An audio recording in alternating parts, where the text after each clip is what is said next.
I thought asking for a divorce would be the hardest part. But nothing prepared me for what came next. One morning I walked downstairs and found my husband, his parents, and even my own family waiting in my living room. Smiling, nodding, saying they were all worried for me. My husband had told them I was unstable, exaggerating my struggles and even hurting myself. That day I realized I wasn't being heard. I was being controlled, under the disguise of love and rescue. I've been married to my husband for 6 years. On paper, it should have been a love story. He was charming, quick-witted, and never failed to impress people at parties. Friends described us as the perfect couple. I believed it myself for a long time. But if you scratch beneath the surface, perfect doesn't last forever. The first years felt like stability. I had my routines, my job, my friends. He had his work, his confidence, his ability to light up a room. We shared inside jokes, traveled occasionally, even hosted dinner nights. It wasn't flawless, but it felt solid. Then the burnout came. It started after a project at work collapsed in a way I didn't see coming. Long hours, constant pressure. Being autistic in an environment that demanded endless flexibility, it drained me until I was hollow. At first I told myself it was temporary exhaustion. But weeks passed. Then months. My energy never came back. Even getting out of bed felt like dragging weights. Dishes piled up. I skipped meals. I slept at odd hours. That's when the arguments began. He told me I was letting myself go, that I wasn't the woman he married. He missed the sex. He missed the tidy house. He missed dinners waiting when he came home. I tried explaining what burnout does to your brain, how executive dysfunction makes even small tasks feel like climbing mountains. His answer was always the same. You're exaggerating, you're doing this for attention. I cried often, sometimes quietly into my pillow, sometimes openly when he walked out of the room in anger. I hated that I couldn't give him what he wanted. I hated the guilt that clung to me even when my body begged me to rest. There was no safe ground. If I pushed myself, I crashed. If I didn't push, he accused me of being selfish. At first, I thought I just needed time. Then I started wondering if maybe this wasn't fixable. Divorce had always been an ugly word in my mind. Something for couples who'd stopped loving each other or betrayed one another. But I still loved him. I just couldn't survive like this. I began to imagine what it would be like to have space, to breathe without feeling like I was failing someone every single day. When I first said the word divorce, he exploded. Hours of yelling, pacing, swearing that I was confused, irrational, sick. Later he came back, soft and apologetic, saying he knew I didn't mean it. But I did. And when I repeated it again days later, his anger burned even hotter. Looking back, maybe I should have known he wouldn't let it go. Maybe I should have seen the warning signs, how every solution he offered wasn't really about me getting better, but about him keeping control. Because the next time I woke up, walked downstairs and saw both our families sitting in my living room, I realized everything was about to change. The first time I said the word divorce out loud, it barely sounded like my own voice. We were in the kitchen. He'd come home late from work, loosened his tie, and immediately scanned the counters. The dishes weren't done, the laundry sat in a basket, and I hadn't cooked. I was slouched at the table, staring at an untouched bowl of soup I'd managed to microwave but couldn't bring myself to eat. He sighed loudly. Again? What do you even do all day? The words landed like stones in my chest. I wanted to scream that I was trying, that getting out of bed had felt like climbing a mountain that morning, that even brushing my teeth had taken 20 minutes of staring at the mirror to convince myself to move. But all I said was, I'm tired. Tired. He barked out a laugh. You sleep half the day. You don't cook. You don't clean. You don't touch me anymore. Tired from what? From scrolling on your phone. I felt my throat tighten. Heat burned behind my eyes. My hands trembled under the table where he couldn't see. That was the moment something inside me cracked. The dam broke. I can't do this anymore, I whispered. He turned, still muttering under his breath, until the word registered. What? I swallowed hard, forcing myself to lift my eyes. I want a divorce. The silence that followed was suffocating. He stared at me as though I'd just spoken another language. His face went pale, then red. His jaw clenched so tight I could hear his teeth grind. You're not serious, he said finally, his voice low, trembling. I am, I said. My heart hammered against my ribs so loudly I thought it might burst through my chest. My hands shook. My whole body screamed at me to take it back. But I didn't. Then the storm came. He slammed his hand on the counter, rattling the glasses. You're sick. That's all this is. You're burned out, depressed, whatever you want to call it. And now you're making irrational decisions. You think you want a divorce? You don't even know what you're saying. I do, I tried to say firmly, but my voice cracked halfway through. He paced the kitchen, his movements sharp, frantic, almost theatrical. Do you have any idea what you're throwing away? 6 years. Everything we've built. And you think you can just, quit? Because you're too tired to fold the laundry. I pressed my palms into my thighs, digging my nails into the fabric to ground myself. Every instinct screamed danger. His words weren't just loud, they were heavy, meant to crush. After what felt like hours of accusations and circular arguments, his voice broke. He cried. He begged. He called me the love of his life. Said I couldn't abandon him when he'd stood by me in everything. It was whiplash. One moment rage, the next desperation. I sat frozen, caught between guilt and fear, love and resentment. By the time he finally went silent, I was trembling so hard I could barely stand. He leaned against the counter, chest heaving, eyes bloodshot. You'll see, he said, voice low but sharp. You don't mean this. You'll come to your senses. And in that moment I realized something chilling. He wasn't going to let me leave. But that was just the beginning of my nightmare. For a few days after that night, things went strangely quiet. He stopped shouting, stopped pacing the house like a ticking bomb. Instead, he slipped into this unnerving calm, like nothing had happened. He kissed me on the cheek in the morning, texted me from work, even asked what I wanted for dinner. If I didn't know better, I might have believed him, but underneath something felt off. His eyes lingered too long when I told him I was tired. His smile was too wide when he said we'd get through this. And when I asked him to talk, really talk, he brushed it off. You don't need to stress yourself. I'll handle things. The first real clue came one afternoon when my phone buzzed with a message from my mom. Honey, are you okay? Dad and I are worried. Please call us. Worried. My parents rarely texted me like that. We weren't estranged, but they'd always given me space, especially when I was overwhelmed. Confused, I called. My mom's voice was soft, almost trembling. We've been hearing some things, she said carefully. Your husband called us. He said you've been isolating, skipping meals, ignoring everyone. He said he's scared you might hurt yourself. The room spun. I gripped the phone tighter. What? That's not true. I mean, yes, I've been burned out. But I'm not. My voice broke. I could almost see the image he'd painted. Me, fragile and unstable. Someone who couldn't be trusted with her own decisions. Mom sighed. Sweetheart, we just want to help. We're worried you're not seeing things clearly right now. I hung up as soon as I could without being rude, my heart pounding. When he came home that evening, I asked casually, Did you talk to my parents? He didn't even hesitate. Of course I did. They deserve to know what's going on. They care about you. The way he said it, so matter-of-fact, like reporting on me was the most natural thing in the world, made my stomach turn. The next morning it got worse. I received an email reminder for a psychiatrist appointment. I hadn't booked anything. My GP hadn't mentioned a referral. Yet here it was, an appointment in my name scheduled by my husband. When I confronted him, he smiled like he'd done me a favor. You need help. I called your GP, explained everything, and they agreed. This is for your own good. For my own good. The phrase rang in my ears long after he left the room. I sat on the couch, staring at the email, trying to steady my breathing. Was I overreacting? Maybe I did need more help. Maybe he was right, maybe I wasn't thinking clearly. But another voice whispered. Or maybe he doesn't want you to think clearly at all. I felt torn in two. One half drowning in guilt, what if everyone was right, what if I was being irrational? The other half screaming. Why was my voice missing from all these conversations about me? That night, lying in bed with him asleep beside me, I stared at the ceiling. My pulse wouldn't slow.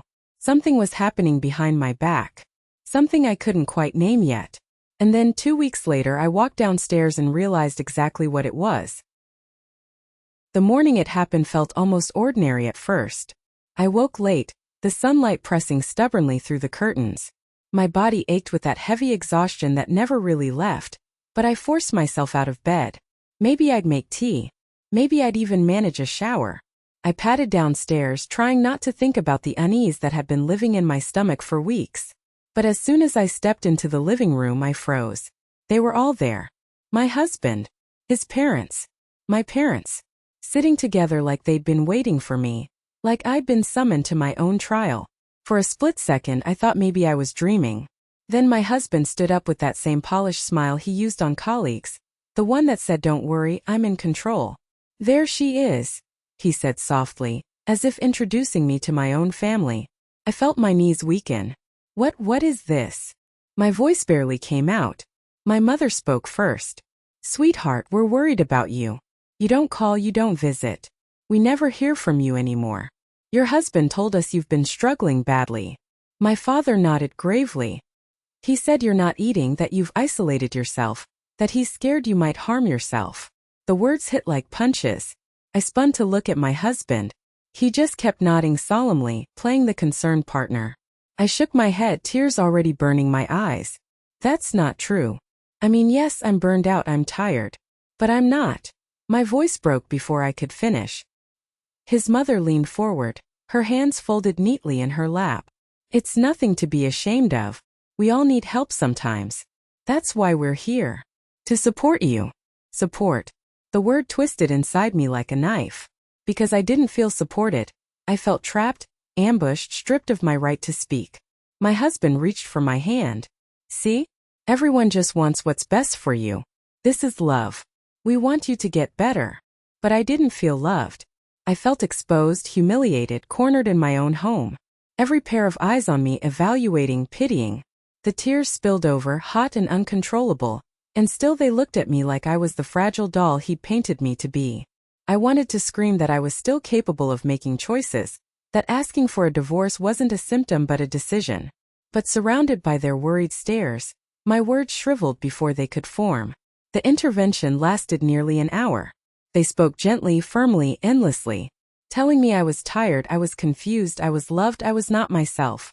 And with every sentence I shrank smaller, until I felt like a ghost in my own body. When they finally left, my husband closed the door behind them with a satisfied exhale, like he just finished a successful meeting. He turned to me with that same calm smile. "See? They care. We all care. I even booked you an appointment with a psychiatrist. You'll thank me later." I couldn't answer. My throat felt raw, my chest tight. All I managed was a choke sob. Because in that moment, the truth became undeniable. He wasn't helping me. He was rewriting me. And I had no idea how far he was willing to go to make sure his version of me was the only one anyone else believed. After the so-called intervention, the house didn't feel like mine anymore. Every shadow seemed to carry their voices. "We're worried about you. We just want what's best." Their concern should have been comforting, but instead it echoed like a verdict I hadn't agreed to. My husband, though, seemed lighter than I'd seen him in weeks. He hummed while making coffee. He kissed my cheek like nothing had happened. And when I asked what he told my parents to convince them to come, he only smiled. "I told them the truth. The truth you can't see right now." That phrase lodged deep in my mind. The truth you can't see. The next day, while he was at work, the phone rang. It was my GP's office confirming the psychiatrist appointment he had booked, on my behalf. The receptionist spoke to me slowly, cautiously, as though I might break at any second. She said my husband had explained the severity of my situation and how urgent the referral was. My chest tightened. He hadn't just called my parents. He'd called my doctor. He was creating a file of me that I couldn't erase. That night, when I asked him directly why he felt the need to speak for me, he laughed softly. "Because you're not yourself right now. Someone has to make decisions until you're stable." Stable. I repeated. The word tasted like rust. "I'm not dangerous. I'm not incapable. I'm burned out, not broken." His smile faltered just slightly. "You don't see it. But everyone else does." I lay awake for hours after he fell asleep, staring at the ceiling, my heart thudding like a metronome. What scared me most wasn't that he had involved my family, or even my doctor. It was how easily they all believed him. How quickly my reality was replaced by his narrative. In the days that followed, I noticed new cracks. Friends stopped texting as often. When they did, their messages carried that same careful tone. "Hey, just checking in. We're here if you need anything." Subtle, cautious, as if I were a fragile object behind glass. I began to realize he wasn't just controlling me inside the marriage. He was shaping how the outside world saw me. To them, I wasn't a wife asking for a divorce. I was a fragile, unstable woman who needed saving. And he was the hero in their story. The weight of it pressed down until I could hardly breathe. I felt trapped in a role I never agreed to play. One evening while he showered, I sat on the edge of the bed and texted my mom. Just a few words. "Can I stay with you for a while? I need space." Her reply came quickly. "Of course. Just say when." For the first time in months, I felt a flicker of hope. But with it came dread. Because leaving him wouldn't be as simple as walking out the door. He had already proven he wouldn't let me go quietly. And I couldn't shake the gnawing fear that if I tried, he'd find a way to convince everyone, including myself, that I was too broken to leave at all. That thought kept me awake long into the night. And deep down I knew this was going to get much darker before it got better. The decision to leave should have felt liberating. Instead, it felt like I was planning a crime. Every thought became a calculation. When could I pack a bag without him noticing? How would I explain it to my parents without him twisting the story first? What if he intercepted me on the way out the door? I spent hours rehearsing scenarios in my head, my chest tightening until I had to remind myself to breathe. Part of me whispered, "You're overreacting. He's not dangerous, just controlling." Another part hissed back, "Control can be just as dangerous, especially when people believe him more than they believe you." The war inside me was constant. Some nights I would watch him asleep beside me, his face softened in the dark, and remember the man I fell in love with. The one who used to surprise me with coffee before work. The one who made me laugh until I couldn't breathe. I would wonder if leaving meant I was abandoning that man, or if maybe that man had never really been there at all. Other nights I would lie awake shaking, remembering the intervention. The way my parents' worried eyes had pierced me like I was already half gone. I couldn't let that version of me be the only one they saw. The more I thought, the clearer the stakes became. Staying meant erasing myself piece by piece until nothing was left but the fragile puppet he wanted to parade around. Leaving meant risking a storm I couldn't fully predict. So I started testing small steps. I hid a duffel bag in the back of the closet and slowly slipped things inside. A few clothes, my medications, an old notebook with emergency contacts. I saved bus schedules on my phone. I deleted them just as quickly, terrified he might scroll through my history. I told myself it was just preparation, not commitment, that I could still change my mind. But each hidden item felt like proof I wasn't crazy, that I was reclaiming slivers of control. And yet, the guilt was suffocating. One morning he kissed me goodbye before work and said, "We'll get through this together. You'll see." His tone was gentle, almost tender. For a fleeting moment I wanted to believe him.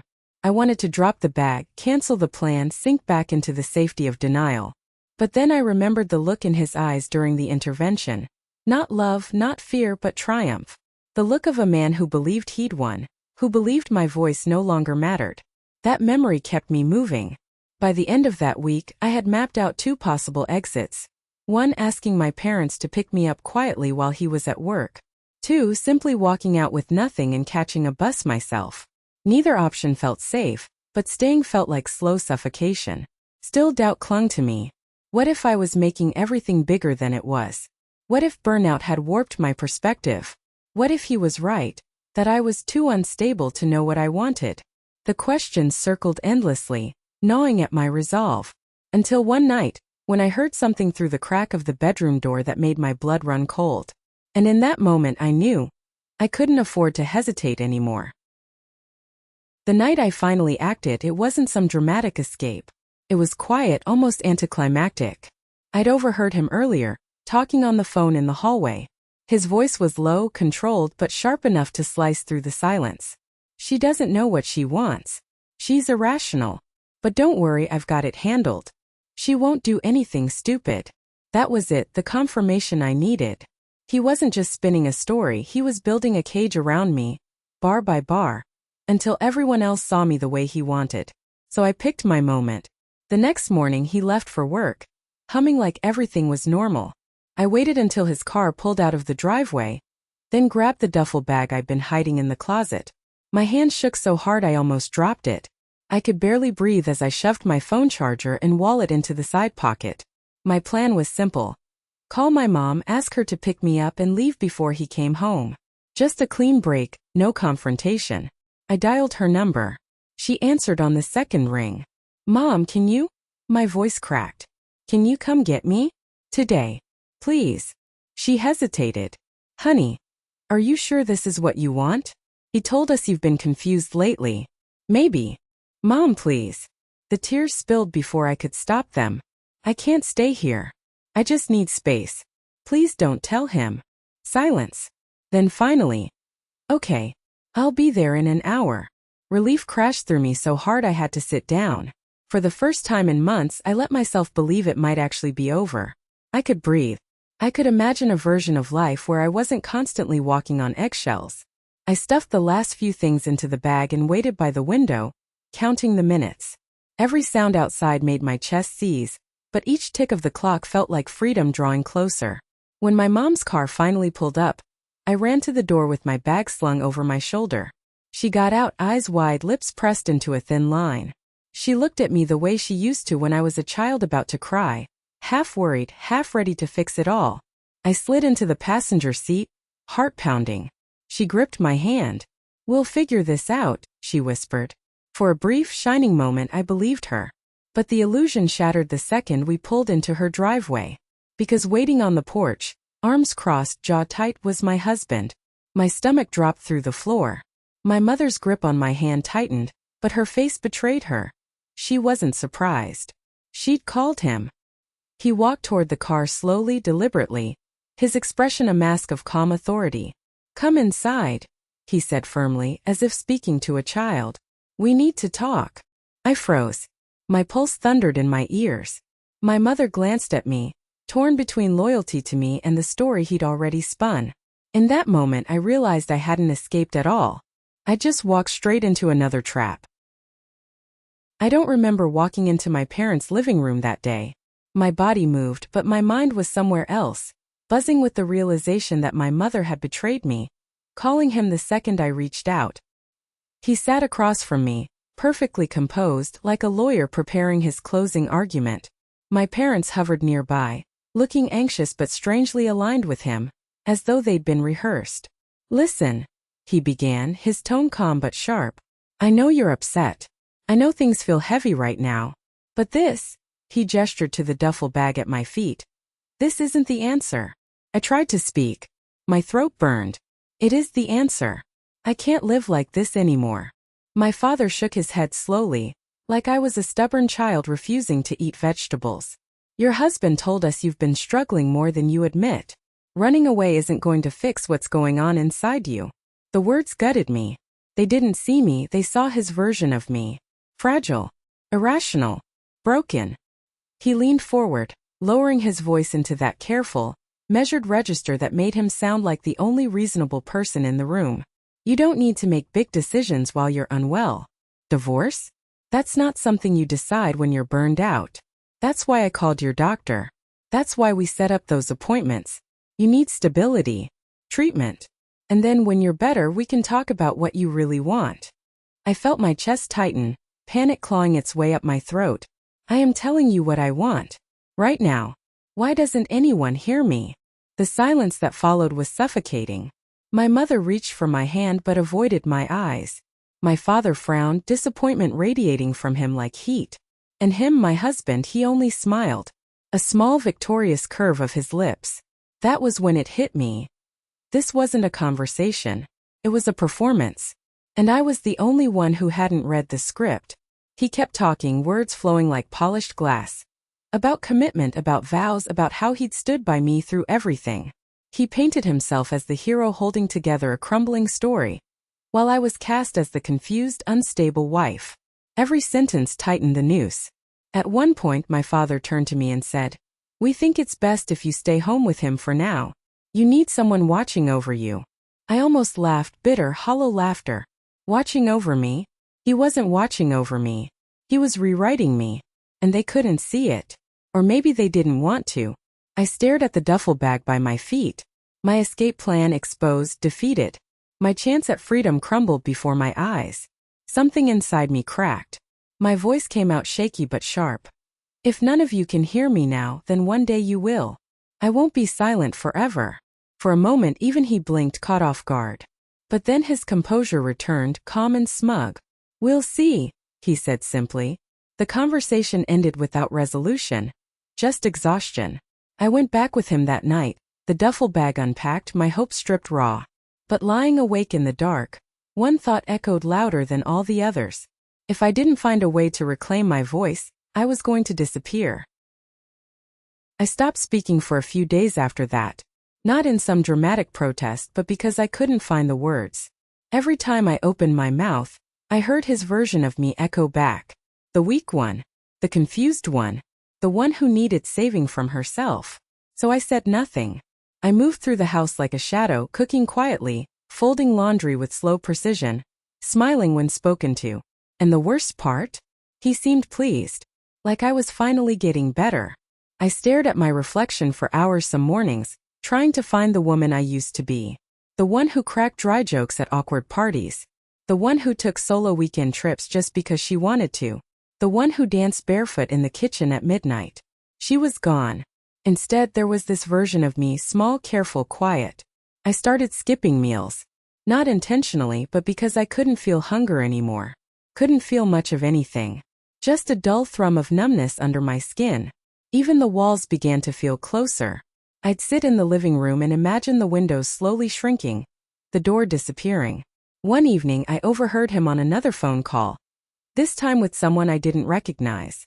I've spoken with her doctor. They agree it's a depressive episode. Not capable of making long-term decisions. Honestly, I think she needs monitoring. Monitoring. The word chilled me to my bones. I felt something shift inside me then. Not rage. Not sadness. Just clarity. If I stayed, I wasn't going to make it out whole. I sat on the bathroom floor that night, knees tucked to my chest, listening to the sound of the shower running down the hall. My heart was beating fast. Not from fear, but from something else. Something sharp. Resolve. He had painted a picture of me for the world to see. But the real danger wasn't that others believed it. It was that I was starting to believe it too. That I wasn't capable. That I was irrational. That maybe I did need him to make my decisions. That night I whispered aloud. This is not who I am. The sound of my voice startled me. But it was enough. Enough to remind me I still had one. I reached for my notebook, the one he didn't know I still had, and wrote 3 lines. Call GP directly. Tell my version. Do it before he does again. It wasn't a master plan. It wasn't revenge. It was survival. But it was mine. I didn't sleep that night. I watched the sky change colors through the window, the night bleeding into dawn. And as light broke across the room, one thought solidified like steel in my chest. He may have convinced them all who I was, but I was about to remind them who I really am. The next morning I woke with a plan. Not perfect. Not foolproof. But mine. While my husband showered, I grabbed my notebook and phone and stepped quietly into the hallway. My fingers trembled as I dialed the number for my GP's office, praying I'd get the receptionist who knew me by name. She answered. Hi, this is me calling, I said quickly. Not my husband. Please make a note of that. I explained everything. The burnout. The intervention. The manipulation. The psychiatrist appointment I never requested. The phone calls made without my consent. I told her I felt erased. There was a long pause on the line. Then she said gently, Thank you for calling. I've updated the notes in your file. Would you feel comfortable coming in today to talk? I nodded even though she couldn't see me. Yes. But please, don't confirm anything with him. She promised she wouldn't. I hung up just as he stepped out of the bathroom, towel around his neck, humming. He glanced at me with that polished calm he wore like a second skin. Everything okay? Yeah, I lied. Just checking emails. That afternoon I told him I had an appointment with my GP. No details. He didn't question it. He thought he'd won. At the clinic I told the doctor everything. The emotional pressure. The gaslighting. The orchestrated concern. The way my own words had been used against me. She listened.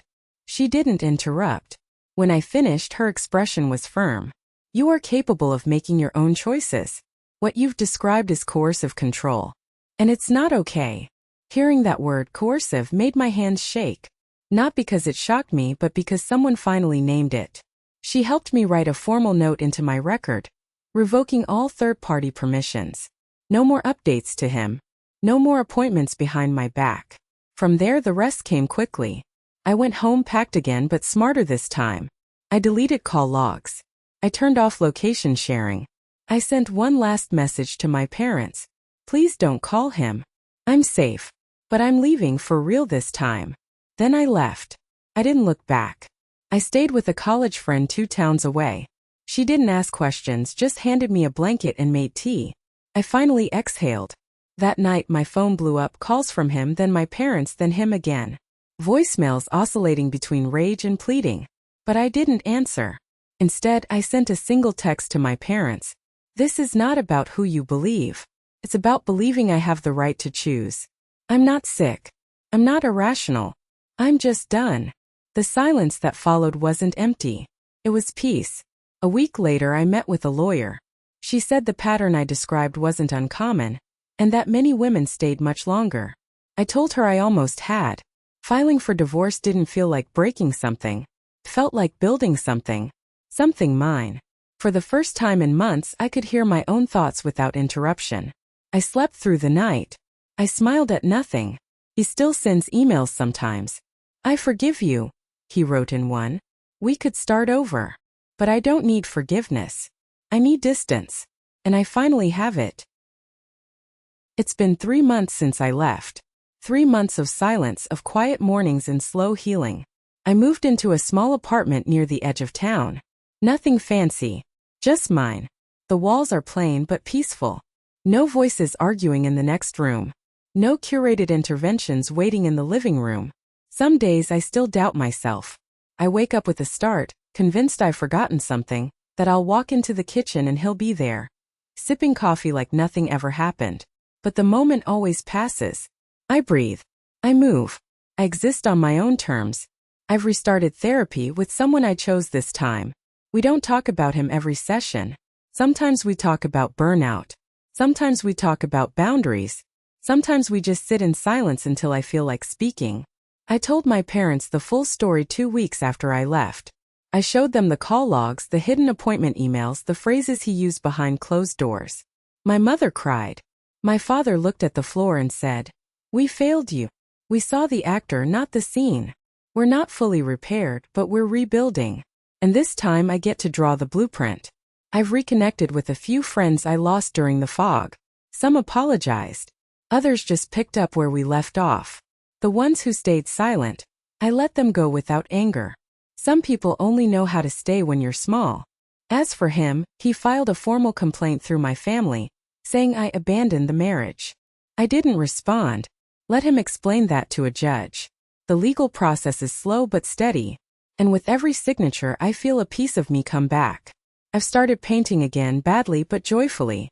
I've even begun working part-time from home, slowly re-entering the world on my own timeline.